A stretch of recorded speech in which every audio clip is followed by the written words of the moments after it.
Hello students, welcome to our YouTube channel that is IP trend. और आज की class में हम कंटिन्यू करने वाले हैं हमारा बाइनरी फाइल्स का ही टॉपिक। बाइनरी फाइल्स की ये हमारी थर्ड वीडियो है जिसमें हम ऑलरेडी बाइनरी फाइल्स में कैसे रीडिंग होती है, राइटिंग होती है, हम सब पढ़ चुके हैं। लास्ट टॉपिक जो हमारा बचा था लास्ट क्लास में वो था अपडेटिंग अ बाइनरी फाइल, कि बाइनरी फाइल को अपडेट जो है वो कैसे करते हैं। और आज की क्लास में हम वही जो है सीखेंगे कि बाइनरी फाइल्स में किस तरीके से चेंजेस जो हैं वो किए जाते हैं। तो यहाँ पर जब हमें बाइनरी फाइल को अपडेट करना है तो इसमें हमारे दोनों ऑपरेशंस होते हैं। फाइल से डाटा की रीडिंग भी होती है, उसके बाद उस डाटा को हम मॉडिफाई करते हैं और उसके बाद फाइल में डाटा की राइटिंग होती है। तो यहाँ पे आपको बाइनरी फाइल से रीड करना भी आना चाहिए और बाइनरी फाइल्स में डाटा को राइट करना भी आने चाहिए।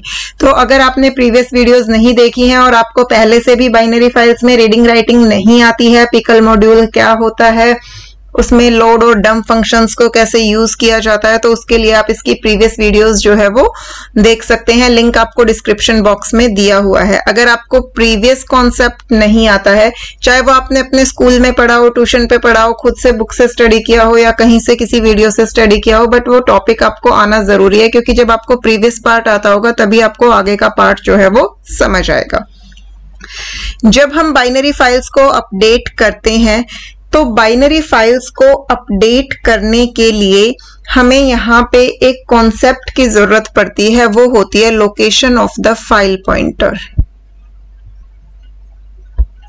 अभी तक ये कॉन्सेप्ट हमने नहीं पढ़ा है, तो अब पहले हम ये देखेंगे कि फाइल पॉइंटर की लोकेशन जो है हम वो कैसे पता कर सकते हैं और कैसे उसे चेंज कर सकते हैं।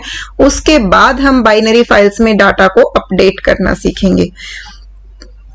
फाइल पॉइंटर की लोकेशन से क्या मतलब होता है कि जब भी आपकी कोई फाइल ओपन हुई है तो उस फाइल में जो डाटा है उस डाटा में कर्सर आपका इसमें कहाँ पे है। आपका कर्सर बिगनिंग पे है या फिर आपका कर्सर इन बिटवीन कहीं पर है या फिर आपका कर्सर फाइल के एंड पे है। तो कर्सर की जो पोजीशन है हमारी फाइल में उसे हम बोलते हैं फाइल पॉइंटर की लोकेशन। अब यहाँ पे जब हम अपनी फाइल को ओपन करते हैं तो हमारे फाइल पॉइंटर की जो करंट पोजीशन है वो क्या होती है, ये डिपेंड करता है हमारे मोड के ऊपर कि हमने अपनी फाइल को किस मोड में ओपन किया है। जब हम किसी भी फाइल को ओपन करते हैं, ओपन file.txt या फिर आप file.dat, ये कॉन्सेप्ट जो फाइल पॉइंटर की लोकेशन का है ये टेक्स्ट फाइल और बाइनरी फाइल दोनों के लिए बिल्कुल सेम रहता है कि आप लोकेशन जो है फाइल पॉइंटर की वो कैसे पता कर सकते हैं। अब यहाँ पे जो हम देते हैं वो देते हैं मोड, ये सबको पता है। तो अब ये मोड जो भी हम प्रोवाइड करेंगे उस पे हमारे फाइल पॉइंटर की लोकेशन जो है वो डिपेंड करती है। अगर हमने फाइल को रीड मोड में ओपन किया यानी कि RB प्लस या फिर R प्लस, इस तरीके से रीडिंग के किसी भी मोड में अगर हमने फाइल को ओपन किया है तो उसमें हमारे फाइल पॉइंटर की पोजीशन होती है beginning of the file. Beginning of the file यानी कि उसकी वैल्यू क्या मिलेगी, आपको इनिशियल वैल्यू मिलेगी। अब अगर हमने फाइल को राइट मोड में ओपन किया है, W प्लस, WB प्लस, जब हमने राइट मोड में ओपन किया होता है तो क्या होता है, अगर हमारी फाइल पहले से एग्जिस्ट नहीं करती है तो नई फाइल क्रिएट हो जाएगी। जब नई फाइल क्रिएट हो रही है उसमें कुछ है ही नहीं तो फाइल पॉइंटर की लोकेशन क्या होगी, बिगनिंग में होगी। अब अगर फाइल जो है वो पहले से एग्जिस्ट करती है उस केस में भी हमारा क्या होता है कि सारा का सारा डाटा जो है वो इरेज हो जाता है। तो कर्सर तब भी हमें कहाँ मिलता है, बिगनिंग ऑफ द फाइल। तो राइट मोड में भी हमारा कर्सर जो है वो कहाँ होगा, बिगनिंग ऑफ द फाइल, और रीड मोड में भी, तो इनकी वैल्यू जो है वो इनिशियल वैल्यू होती है।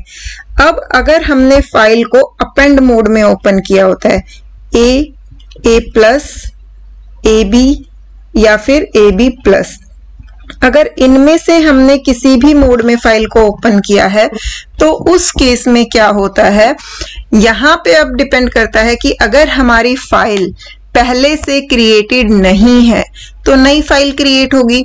और नई फाइल क्रिएट हो रही है तो यानी कि कर्सर जो है वो बिगिनिंग में है। बट अगर फाइल पहले से एग्जिस्टिंग है तो वहां पे आपका प्रीवियस डाटा जो है रिटेन रहता है और कर्सर की पोजीशन क्या होती है, फाइल की लेंथ के बराबर, क्योंकि कर्सर जो है वो कहाँ होता है, एंड ऑफ द फाइल। तो अपेंड मोड में कर्सर जो है हमेशा एंड ऑफ द फाइल पे होता है। अगर फाइल एग्जिस्ट ही नहीं करती, नई फाइल क्रिएट हुई है, तो ऑब्वियसली उसका बिगनिंग और एंड जो है वो सेम होता है। तो इसलिए आप चाहे तो बिगनिंग कह सकते हैं उसे कि कर्सर बिगनिंग में है या फिर एंड पे है। लेकिन अगर एग्जिस्टिंग फाइल है तो डाटा रिटेन रहता है और हमारे कर्सर की position end of the file होती है। तो ये तो हो गई डिफॉल्ट पोजीशंस कर्सर की, कि जब हमने फाइल को ओपन किया है तो मोड पे डिपेंड करता है कि हमारे कर्सर की पोजीशन जो है वो क्या है। अब इसके बाद फाइल ओपन होने के बाद जब हम उसमें रीडिंग और राइटिंग ऑपरेशंस परफॉर्म कर रहे हैं, तब इन बिटवीन अगर हमें कहीं पे पता करना है कि हमारे फाइल पॉइंटर की पोजीशन क्या है, तो वो हम किसकी हेल्प से पता कर सकते हैं। उसके लिए हमारे पास फंक्शन होता है टेल फंक्शन। टेल फंक्शन का सिंटेक्स क्या होता है, इसे हम फाइल पॉइंटर की हेल्प से कॉल करते हैं। जो भी हमारा फाइल ऑब्जेक्ट होगा, file object dot tell and round bracket, ये आपको क्या रिटर्न करेगा, इस फाइल ऑब्जेक्ट या इस फाइल पॉइंटर की जो करंट पोजीशन है, जो लोकेशन है फाइल के अंदर, ये उसे रिटर्न कर देगा। ठीक है, तो सपोज जैसे अगर हमारा फाइल पॉइंटर है f, तो f डॉट टेल अगर हम कॉल करेंगे तो ये इस फाइल पॉइंटर f की जो पोजीशन है वो हमें रिटर्न कर देता है। जस्ट सपोज हमारे पास एक फाइल है f is equal to open employ dot dat, और हमने उसे रीड मोड में ओपन किया, या यहाँ पे हम सिंपल टेक्स्ट फाइल ले लेते हैं, उसे हमने रीड मोड में ओपन किया है।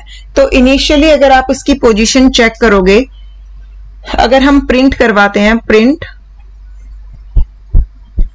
इनिशियल पोजीशन,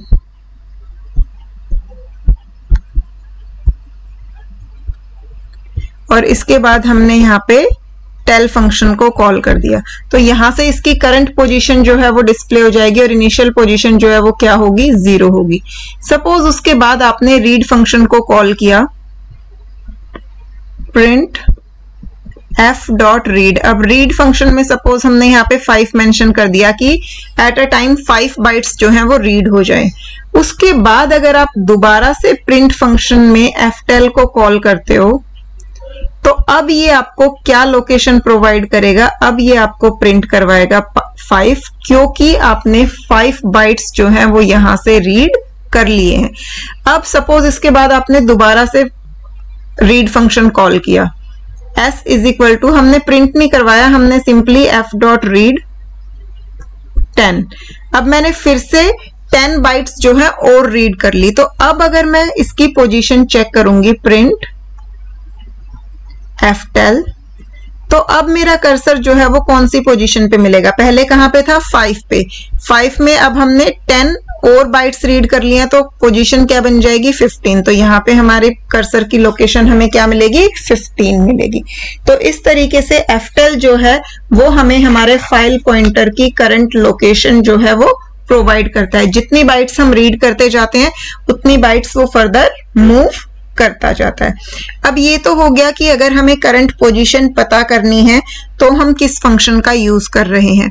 बट अगर हमें पोजीशन जो है वो चेंज करनी है कर्सर की, कि हमारे पास कोई करंट पोजीशन है, हमें उस पोजीशन को चेंज करना है, या फिर हमें नहीं पता कि कर्सर की करंट पोजीशन क्या है, हमें किसी पर्टिकुलर लोकेशन पे किसी डाटा को राइट करना है, तो हमें कर्सर को वहां पे लेके जाना है, या किसी पर्टिकुलर पोजीशन से हमें डाटा को रीड करना है तो हमें अपने कर्सर को उस पोजीशन पे लेके जाना है। तो वो हम किसकी हेल्प से करते हैं, उसके लिए हमारे पास होता है सीक फंक्शन। सीक फंक्शन को भी कॉल करने का सिंटैक्स जो है वो हमारा फाइल पॉइंटर की हेल्प से ही होता है। सबसे पहले हम फाइल ऑब्जेक्ट लिखेंगे जिसकी लोकेशन हमें चेंज करनी है, वो dot function name that is seek. Seek function में हमारे पास यहाँ पे दो आर्ग्यूमेंट्स होते हैं। फर्स्ट होता है हमारा ऑफसेट और सेकंड होता है मोड। मोड जो है ऑप्शनल होता है, हमारी मर्जी है हम दें या फिर ना दें। अगर हम नहीं देंगे तो इसकी डिफॉल्ट वैल्यू 0 होती है और अदरवाइज हम 0, 1 और 2 इन तीनों में से कोई भी वैल्यू जो है वो स्पेसिफाई कर सकते हैं। ठीक है, अब यहाँ पे इन दोनों की वैल्यू क्या होती है? ऑफसेट क्या होता है? ऑफसेट होता है नंबर ऑफ बाइट्स, जितने नंबर ऑफ बाइट्स हमें अपने कर्सर को मूव करना है वो। तो ऑफसेट यहाँ पे क्या होता है? हमारा नंबर ऑफ बाइट्स। अब ये नंबर ऑफ बाइट्स जो हम कह रहे हैं कि हमने यहाँ नंबर ऑफ बाइट्स दे दिया कि इतने नंबर ऑफ बाइट्स हमारा कर्सर मूव हो जाए, तो हमारा कर्सर कहाँ मूव हो जाए? इतने नंबर ऑफ बाइट बिगनिंग में चला जाए, एंड में चला जाए, या इन बिटवीन कहीं पर मूव हो जाए, ये हमें कौन बताता है? मोड बताता है। मोड की जो 3 वैल्यूज हैं, 0 रिप्रेजेंट करते हैं बिगनिंग ऑफ द फाइल,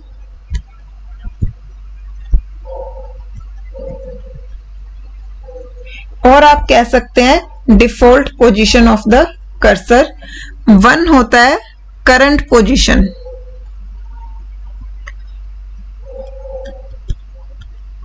और 2 होता है एंड पोजीशन।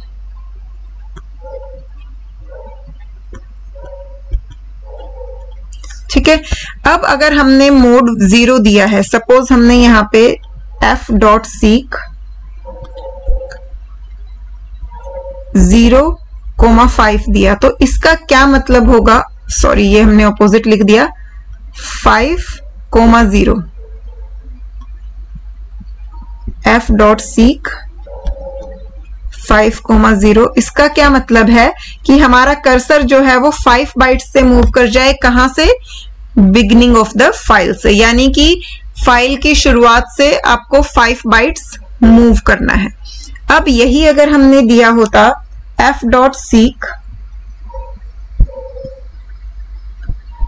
10,1, तो इसका क्या मतलब है कि एट प्रेजेंट फाइल में मेरा कर्सर जहां पे है उससे 10 बाइट्स फॉरवर्ड मूव कर जाए। 10 bytes forward from current position.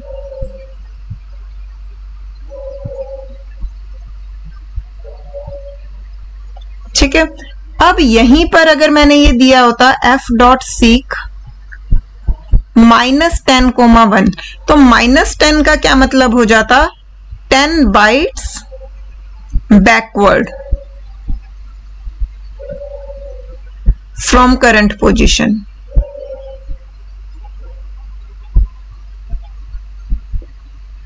अब यहां पर अगर हम देते हैं f.seek -15,2, तो इसका मतलब क्या हो जाएगा? 15 बाइट्स बैकवर्ड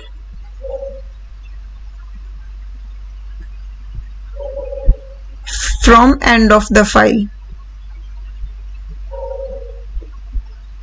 यहां पे अगर हम डायरेक्टली ये लिख देते हैं f.seek 30, तो इसका क्या मतलब होगा? अब यहां हमने कोई ऑफसेट प्रोवाइड नहीं किया, तो बाय डिफॉल्ट ऑफसेट की वैल्यू जो होती है वो हमारी क्या होती है?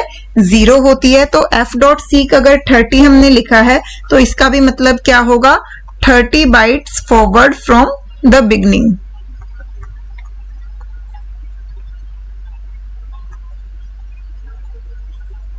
From the beginning. अब यहां पे आपको 2 चीजें जो हैं वो ध्यान रखनी पड़ेंगी। एक तो ये कि जब आप फाइल की बिगनिंग में है, यानी कि या तो आपने ऑफसेट प्रोवाइड नहीं किया है या फिर आपने ऑफसेट 0 प्रोवाइड किया है, उस केस में आप बैकवर्ड मूवमेंट नहीं कर सकते। क्योंकि सपोज ये आपकी फाइल है, अगर आपका कर्सर ऑलरेडी फाइल की बिगनिंग में है तो आप इससे बैकवर्ड तो जा ही नहीं सकते। तो यहाँ पे आपको जो ऑफसेट देना पड़ेगा वो सिर्फ और सिर्फ पॉजिटिव देना पड़ेगा। तो 0 के साथ अगर आपका मोड 0 है तो यहाँ पे ऑफसेट आपका सिर्फ और सिर्फ पॉजिटिव होगा।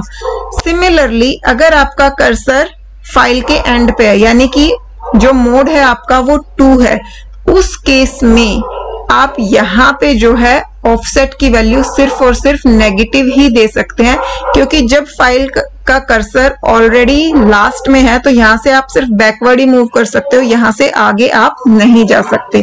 तो 0 के साथ वैल्यू हमेशा पॉजिटिव रहेगी ऑफसेट की, और 2 के साथ वैल्यू हमेशा नेगेटिव रहेगी ऑफसेट की।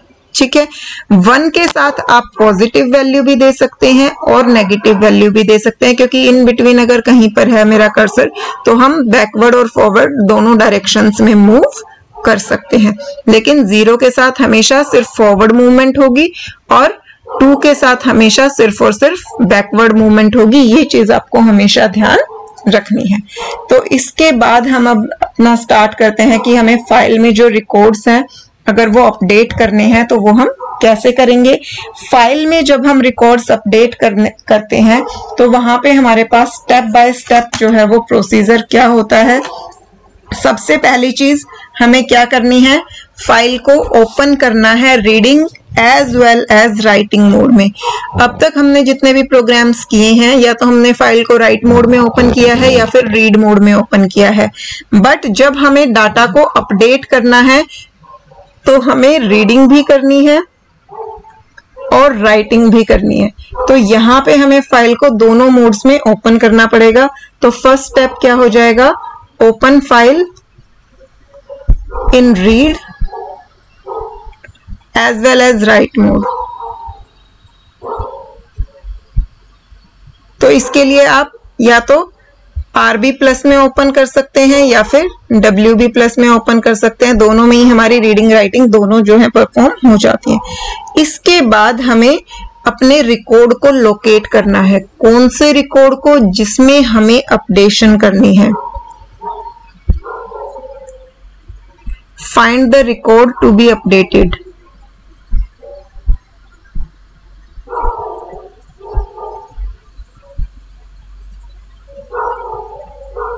अब जब हम ये रिकॉर्ड ढूंढ रहे होते हैं जिसे हमें अपडेट करना होता है, तो उस टाइम पे हमें साथ साथ क्या करना होता है कि जब हम फर्स्ट रिकॉर्ड हमने रीड किया फाइल से तो हम उसकी लोकेशन स्टोर करवा लेंगे।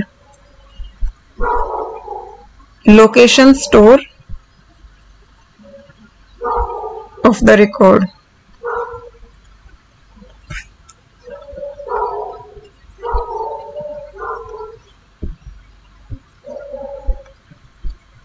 Store the location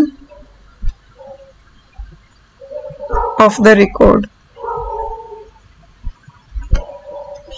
हमने लोकेशन की रिकॉर्ड की लोकेशन स्टोर करवा ली। उसके बाद उस रिकॉर्ड को रीड किया। Read the record. उसके बाद क्या करेंगे, check whether it is the required record और नॉट। हमने अभी तो फाइल से रीड किया है, अब हम उसकी कंडीशन चेक करेंगे कि वो हमारा रिक्वायर्ड रिकॉर्ड है भी या नहीं, यानी कि जिसे हमें अपडेट करना था ये वो रिकॉर्ड है भी या फिर नहीं। Check that whether it is a required record और नॉट।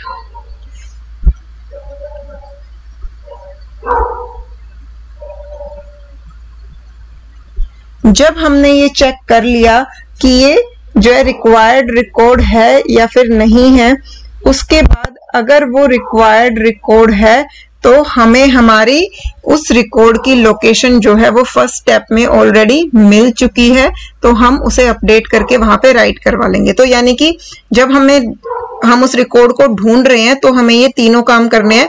उसकी लोकेशन भी स्टोर करवानी है, उसके बाद उसे रीड करके फिर ये चेक करना है कि वो रिक्वायर्ड रिकॉर्ड है या फिर नहीं है। अब हमने जब उस रिकॉर्ड को फाइंड कर लिया, उसके बाद हमें क्या करना है, make changes in the record by changing it's value in memory. Make the required changes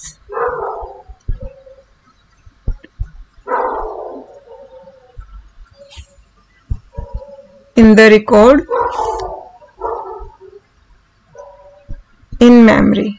क्योंकि ऑब्वियसली हमने डाटा को रीड करके मेमोरी में लोड किया है, तो मेमोरी में ही हम वो चेंजेस करेंगे जो हमें उस रिकॉर्ड के अंदर करने हैं। अब जब हमने उस रिकॉर्ड में चेंजेस कर दिए, उसके बाद हम क्या करेंगे, उस डाटा को वापस से फाइल में राइट करेंगे। Right back the data on the exact location of the old record. Right back the modified data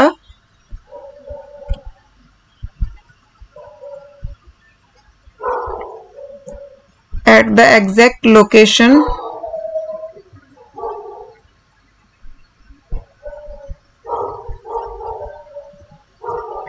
of the old record। अब जब हमें उसे ओल्ड रिकॉर्ड पे राइट करना है तो उसके लिए हमें क्या करना पड़ेगा? First place the file pointer at the exact location.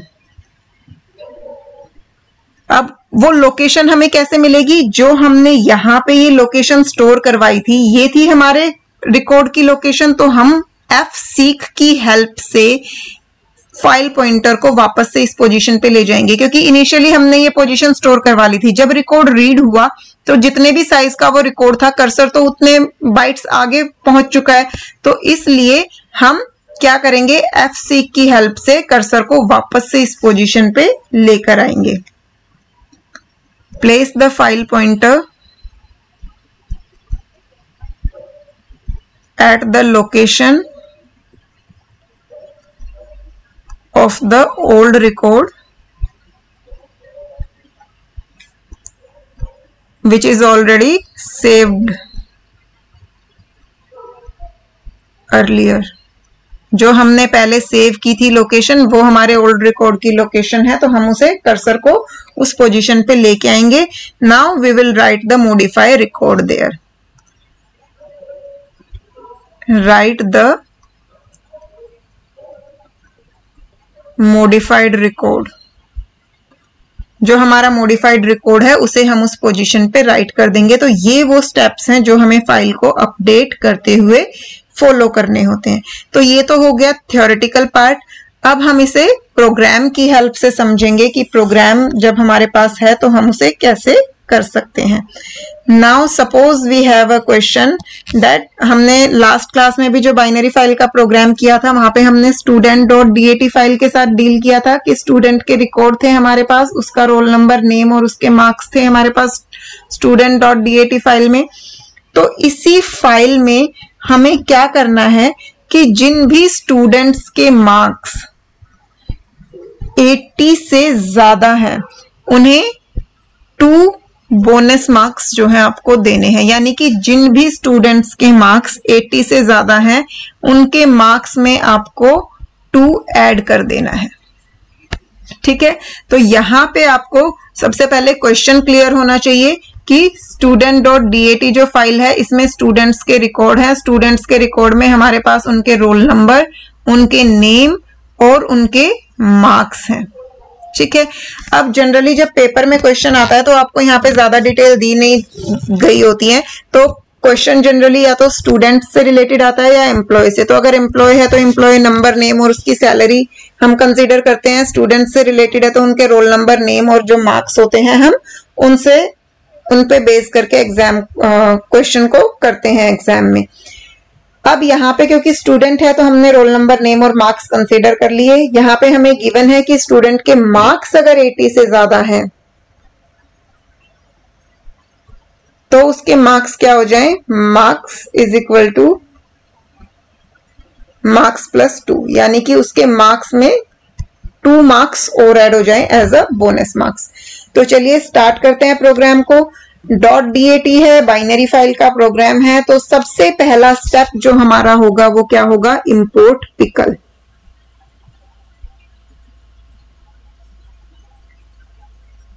सबसे पहले हम पिकल मॉड्यूल को क्या करेंगे? इंपोर्ट करेंगे। पिकल मॉड्यूल को इंपोर्ट करने के बाद अब हम क्या करेंगे? हमारी फाइल को ओपन करेंगे। f is equal to open student.dat। अब यहाँ पे हमें क्या चीज ध्यान रखनी थी कि फाइल को हमें रीडिंग और राइटिंग दोनों मोड्स में ओपन करना है। तो हम क्या मेंशन कर देंगे? RB+। फाइल ओपन हो गई। अब हमारे पास क्या है कि हमें स्टूडेंट के रिकॉर्ड्स को रीड करना है। तो एक हम एम्प्टी डिक्शनरी ले लेते हैं। जिसमें हम रीड फंक्शन की हेल्प से जब डाटा को रीड करेंगे तो उस डाटा को स्टोर करवाते जाएंगे। दूसरी चीज, जब हमने सर्चिंग पढ़ी थी तो वहां आपको याद होगा कि डाटा हम जिस डाटा को हम सर्च कर रहे हैं वो मिला या नहीं मिला, उसके लिए हमने एक वेरिएबल लिया था, फाउंड वेरिएबल। तो यहां भी हम फाउंड वेरिएबल लेंगे। इनिशियली हम इसकी वैल्यू को क्या रखेंगे, फॉल्स रखेंगे। अगर हमें ये रिकॉर्ड जिसे हम सर्च कर रहे हैं वो मिल जाते हैं तो हम इसे ट्रू कर देंगे, अदरवाइज तो इसकी वैल्यू जो है वो फॉल्स ही रह जाएगी। तो ये हमारा इनिशियल काम हो गया। अब इसके बाद हमें फाइल से डाटा को रीड करना स्टार्ट करना है। आपको पता है लास्ट क्लास में भी हमने ये चीज पढ़ी थी कि बाइनरी फाइल्स में जब रीडिंग ऑपरेशन होता है तो हम उसे ट्राई एंड कैच ब्लॉक में लिखते हैं। क्यों लिखते हैं इसकी डिटेलिंग में अब हम यहाँ नहीं जाएंगे, क्योंकि हमें जो है अपना आगे का कॉन्सेप्ट करना है। जब हम फाइल को रीड कर रहे होते हैं तो end of file error exception जो रेज होती है उसे हैंडल करने के लिए हम इस ट्राई ब्लॉक का जो है यूज कर रहे हैं। अब हमारे पास फाइल्स में कितने रिकॉर्ड हैं हमें नहीं पता, तो इसलिए हम एक इनफाइनाइट लूप चला लेंगे जो तब तक चलता रहेगा जब तक कि सारे रिकॉर्ड्स रीड ना हो जाएं। तो हमने एक व्हाइल लूप लगा लिया, व्हाइल ट्रू। अब हम जो है रिकॉर्ड्स रीड करना स्टार्ट करेंगे। तो जब हम रिकॉर्ड्स रीड करके फाइंड करेंगे तो यहां पर देखिए हमने 3 स्टेप्स लिए थे। पहला स्टेप था रिकॉर्ड की लोकेशन को सेव करके रखना। तो हम यहाँ लोकेशन को सेव करेंगे। इनिशियली एक वेरिएबल ले लेते हैं, पोजीशन नाम से वेरिएबल ले लेते हैं जो फाइल पॉइंटर की पोजीशन को स्टोर करेगा। अब फाइल पॉइंटर की पोजीशन हमें कैसे मिलती है, फाइल का ऑब्जेक्ट डॉट टेल फंक्शन। ये हमें फर्स्ट रिकॉर्ड की लोकेशन जो है यहां से दे देगा। इसके बाद हम रिकॉर्ड रीड करेंगे, s is equal to pickle dot load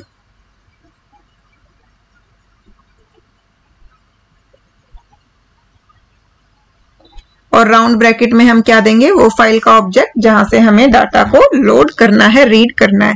तो अब यहां से इस फाइल का फर्स्ट ऑब्जेक्ट जो है वो लोड हो जाएगा s में। अब हमें क्या करना है, चेक करना है कि ये रिक्वायर्ड रिकॉर्ड है या नहीं है। तो ये कैसे पता चलेगा, हम चेक करेंगे कि इस स्टूडेंट का जो मार्क्स हैं वो 80 से ज्यादा है या नहीं। तो उसके लिए हम क्या करेंगे, इफ कंडीशन लगाएंगे। इफ स्टूडेंट के मार्क्स चेक करने हैं तो डिक्शनरी में अगर हमें किसी भी की वैल्यू चेक करनी होती है तो s और ब्रैकेट में हम क्या दे देते हैं, वो की प्रोवाइड कर देते हैं। तो हमें मार्क्स चेक करने हैं। मार्क्स हमने इसके देखे, if student marks greater than 80। अगर ये कंडीशन ट्रू हो जाती है कि उसके मार्क्स जो हैं वो 80 से ज्यादा है तो हमें क्या करना है, अब हमें रिक्वायर्ड रिकॉर्ड मिल गया। अब इसके बाद हमें क्या करना था, इसमें मॉडिफिकेशन करनी थी। तो इस इफ ब्लॉक के अंदर हम क्या करेंगे, इसके मार्क्स जो है वो चेंज करेंगे। इस स्टूडेंट के मार्क्स में हमें क्या करना है, +2 ऐड करना है। तो या तो डायरेक्टली +=2 कर सकते हैं या फिर आप लिख सकते हो s marks is equal to s marks +2। ठीक है, दोनों ही स्टेटमेंट्स में से आप किसी भी स्टेटमेंट का यूज कर सकते हैं, या तो ये लिख सकते हैं। नेक्स्ट पेज पे मैं यहां से इफ कंडीशन से जो है आपको दोबारा कंटिन्यू करके दिखा रही हूं। If s of marks greater than 80, तो हमें इसके मार्क्स में क्या करना है, 2 ऐड करना है। यहाँ पे मैंने += यूज किया था। अगर आपको वो समझ नहीं आ रहा है तो आप सिंपली ऐसे भी लिख सकते हैं, s of marks is equal to s of marks +2। ठीक है, अब उसके मार्क्स में जो है 2 ऐड हो गए। अब मेमोरी में तो रिकॉर्ड अपडेट हो गया। अब इसके बाद हमें क्या करना है, उसे उसकी एग्जैक्ट पोजीशन पे ले जाके राइट कर देना है फाइल में। तो हमें फाइल पॉइंटर की पोजीशन को लेके जाना पड़ेगा। अब फाइल पॉइंटर की पोजीशन को कैसे मूव करते हैं, सीक फंक्शन की हेल्प से। तो फाइल का ऑब्जेक्ट डॉट सीक। अब हमें कर्सर को कितने पोजीशन से मूव करना है ये हमें कैसे पता चलेगा, यहां पर जो हमने फाइल के रिकॉर्ड की पोजीशन स्टोर करवाई थी उतने पोजीशन से हमें उसे मूव करना है। किसके विद रिस्पेक्ट में, फाइल की बिगनिंग के विद रिस्पेक्ट में। तो ये आप 0 यहाँ पे मेंशन करो या ना करो, वो बाय डिफॉल्ट भी 0 होता है, तो ये हमारी चॉइस है। फाइल पॉइंटर की लोकेशन लोड कर दी। अब इसके बाद हम डाटा को राइट कर देंगे। डाटा को राइट करने के लिए ऑब्वियसली पिकल मॉड्यूल का यूज होगा, pickle dot dump. Dump function में पहले हम उस ऑब्जेक्ट को देंगे जिसे हमें राइट करना है, यानी कि s, और उसके बाद हम प्रोवाइड करते हैं फाइल पॉइंटर। तो ये F पे जाके S वाले रिकॉर्ड को वहां पे राइट कर देगा। फाइल में डाटा चेंज हो गया। अब इसके बाद हमारे पास एक वेरिएबल था फाउंड। तो अगर हमें ये रिकॉर्ड मिल गया है मार्क्स 80 से ज्यादा है तो हमें इसकी वैल्यू को भी क्या करना है, ट्रू करना है। ठीक है, तो हमारा काम जो है वो पूरा हो गया। अब इससे बाहर आएंगे तो दोबारा से हमारा व्हाइल लूप चलेगा। नेक्स्ट रिकॉर्ड की पोजीशन सेव होगी, वो उसका डाटा लोड होगा, फिर उसके मार्क्स चेक होंगे। अगर कंडीशन फुलफिल हो रही है तो वो भी उसके मार्क्स में अपडेशन होके दोबारा से पोजीशन पे राइट हो जाएगा। ये प्रोसेस चलता रहेगा जब तक हमारे सारे रिकॉर्ड्स जो हैं वो रीड नहीं हो जाते। जब सारे रिकॉर्ड्स रीड हो जाएंगे तो इस वाली स्टेटमेंट से हमारी end of file error exception जो है वो रेज हो जाएगी। तो यहां से हम इस व्हाइल लूप से बाहर आएंगे और फिर सीधा ट्राई ब्लॉक से बाहर आ जाएंगे। जब हम ट्राई ब्लॉक से बाहर आएंगे तो हम क्या करते हैं, एक्सेप्ट ब्लॉक का यूज करते हैं एक्सेप्शन हैंडलिंग के लिए। अब यहाँ पे जब हमारे पास एक्सेप्शन आई कि एंड ऑफ फाइल जो है वो आ चुका है, तो उसके बाद हमें क्या करना है, फाइल को क्लोज करवाना है। साथ ही साथ यूजर को मैसेज डिस्प्ले करवाना है। अगर हमारे फाउंड की वैल्यू ट्रू है, यानी कि हमें रिकॉर्ड्स मिले थे, तो हम यूजर को बता देंगे कि हमारे रिकॉर्ड सक्सेसफुली अपडेट हो गए हैं। अगर फाउंड की वैल्यू फॉल्स ही है, यानी कि फाइल में एक भी रिकॉर्ड ऐसा नहीं मिला जिस स्टूडेंट के मार्क्स जो है 80 से ज्यादा हो, तो हम इसके बेसिस पे यहाँ पे आउटपुट जो है वो यूजर को डिस्प्ले करवा देंगे। If found equal true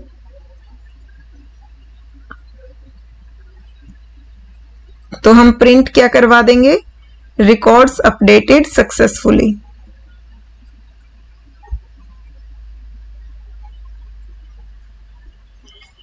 else यानी कि अगर उसकी वैल्यू जो है फॉल्स थी तो हम प्रिंट क्या करवा देंगे, नो रिकॉर्ड फाउंड।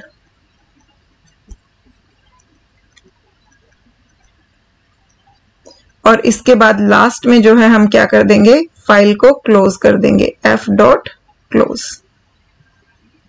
तो ये हो गया हमारा प्रोग्राम कंप्लीट कि हमने पहले फाइल से डाटा को रीड किया, उसके बाद हमने कंडीशन चेक की कि वो रिक्वायर्ड डाटा है, रिक्वायर्ड रिकॉर्ड है या नहीं है। उसकी पोजीशन जो है हमने पहले ही सेव कर ली थी। अगर वो रिक्वायर्ड रिकॉर्ड है तो हमने उसमें अपडेशंस की। फाइल पॉइंटर की पोजीशन को दोबारा से लोकेट किया और वहां पे डाटा को राइट कर दिया, फाउंड वेरिएबल को ट्रू कर लिया। जब सारा डाटा रीड हो गया तो लास्ट में यूजर को मैसेज डिस्प्ले करवा दिया और फाइल को क्लोज कर दिया। तो ये था सारा फाइल को अपडेट करने का प्रोसीजर। इस तरीके के 2-3 क्वेश्चंस जो हैं आपकी बुक में दिए हुए हैं, आप उन्हें ट्राई करके देख सकते हैं। आज की क्लास आई होप कि आपको समझ आई हो। अगर आपको कोई भी पॉइंट, कोई भी पार्ट ऐसा लगा है जो आपको समझ नहीं आया तो आप मुझे कमेंट्स में जरूर बताइए। आई विल ट्राई कि आपके सारे डाउट्स जो हैं वो क्लियर हो। बुक में जो आपके पास क्वेश्चंस हैं उन क्वेश्चंस की प्रैक्टिस कीजिए। नहीं समझ आते हैं तो वो भी आप मुझसे पूछ सकते हैं। और अगर आप चाहते हैं कि मैं आपको सारे प्रोग्राम्स जो है वो डिटेल में करवाऊं तो वो भी आप मुझे जरूर बताइएगा। मिलते हैं नेक्स्ट क्लास में, तब तक के लिए स्टडी हार्ड।